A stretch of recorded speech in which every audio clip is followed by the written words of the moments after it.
Good evening, everyone. Thank you very much for coming tonight and welcome to this extraordinary meeting of the Cabinet. For the benefit of anyone watching on our YouTube channel, members of the Cabinet are present in the chamber and these members will be voting on proposals this evening.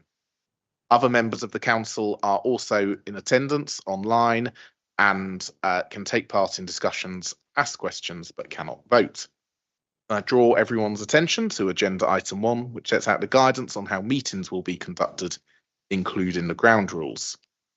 Before we start with our formal business, singular, we will confirm attendance of voting members by doing a roll call and introducing ourselves. My name is Matt Borson. I'm Chair of Cabinet and Council, and I shall ask Robin Betts to introduce.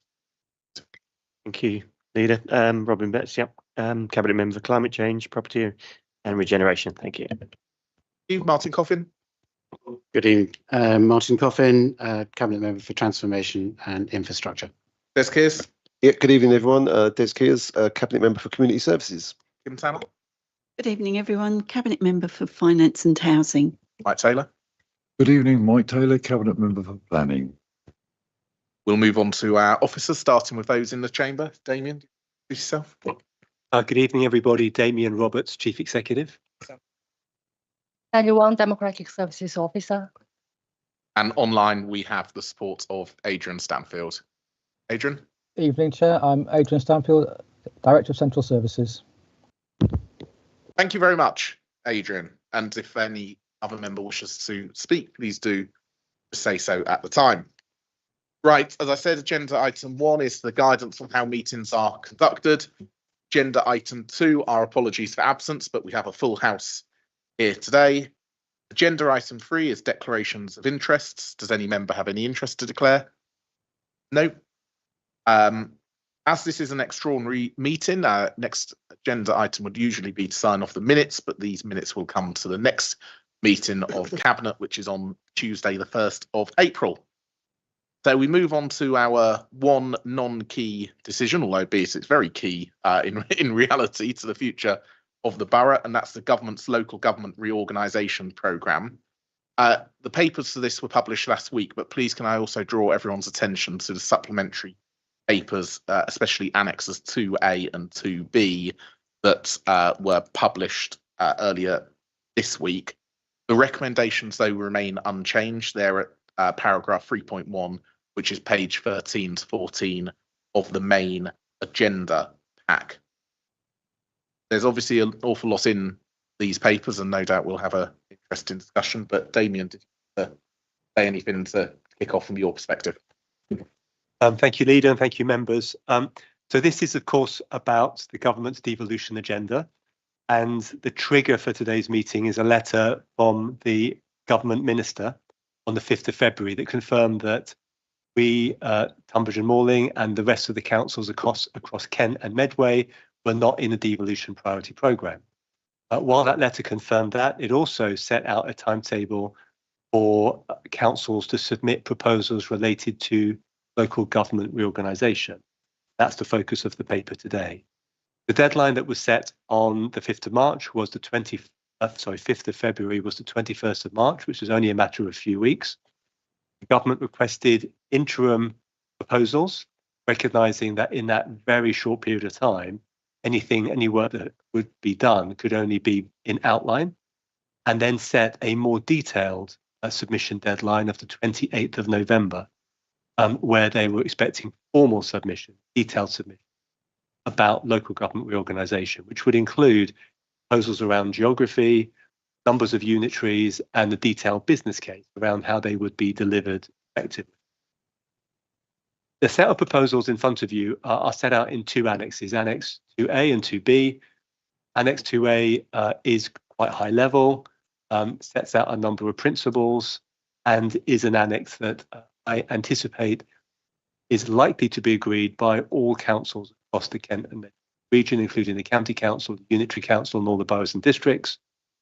Annex 2B is a little bit more detailed, has been informed by work commissioned by a number of councils to PricewaterhouseCoopers, PwC, and sets out the analysis in more detail. It is still only work in progress. It's still will be informed by further work over the coming months. But it's still, I think, a helpful indication of the direction of travel. And if you, in reviewing it, you'll see that, in particular, the question around three or four unitaries across the Kent geography. I think all councils recognise that the answer is probably 2 or 3. But I think when you look at that second annex, the argument around 3 rather than the 4 unitaries comes out, I think. And apologies for mentioning 2, because I don't know why. I think it's because I'm just thinking about the number of councils involved, but 3 or 4 unitaries are really the basis. Thank you.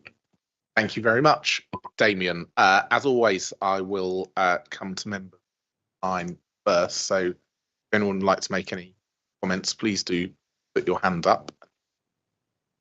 Cabinet member afterwards. Just before I do, one thing I should have neglected was I'm very grateful to group leaders who have agreed that our call-in procedure will be suspended this agenda item simply on the basis that we are required to get a response into government by Friday the 21st of March. So obviously that doesn't leave us enough time under our existing procedure. So thank you very much to Anita and Lee, who I can see online. Mike is in the room for your. I don't see any hands, so I'll come to cabinet colleagues. Any cabinet colleague wish to speak? Mike. Thank you very much. My own views, from a national perspective, this is a complete and utter waste of time and money at a time when we could be better spending our talents on more important issues. Worse than that, it will erode local democracy. However, it's going to happen. It's going to be done to us one way or the other. I think you are absolutely right. Push this ahead as fast and in the way you're doing. Thank you very much. Thank you, Mike. Martin?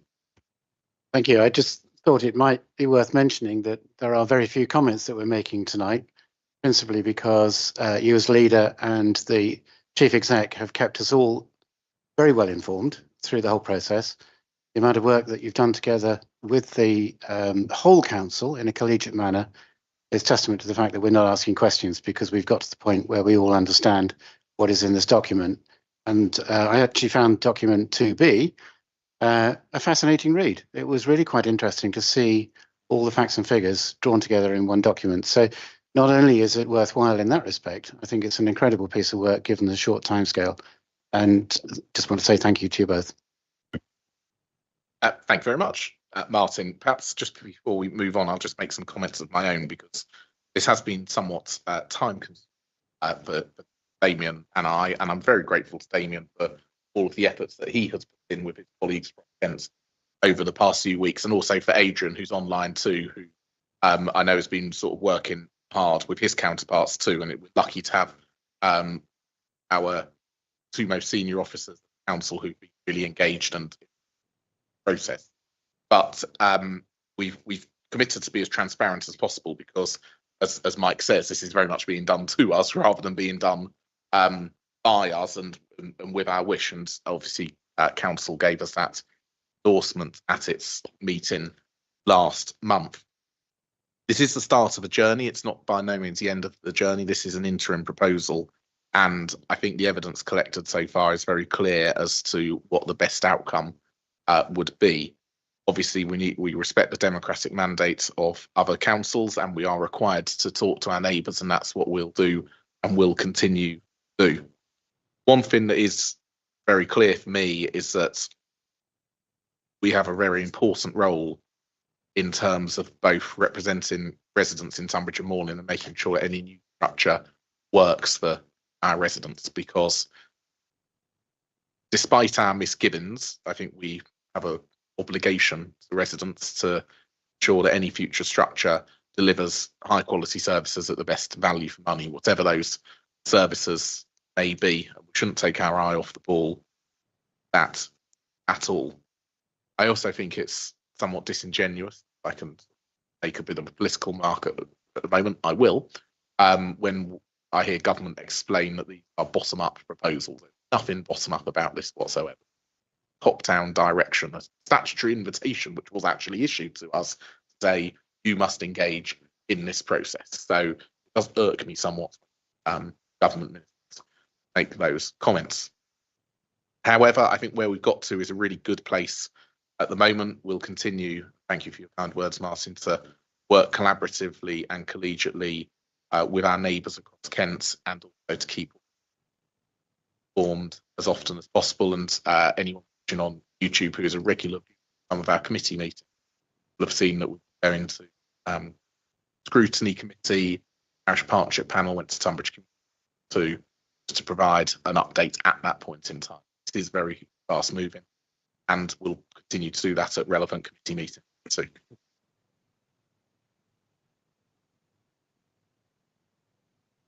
Oh, thank you, Alan. That's very helpful. Hopefully you can hear me now. I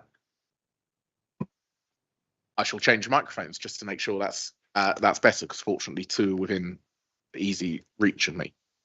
Paragraph 30, page 13 has got 5 recommendations on them. I'll read them all out.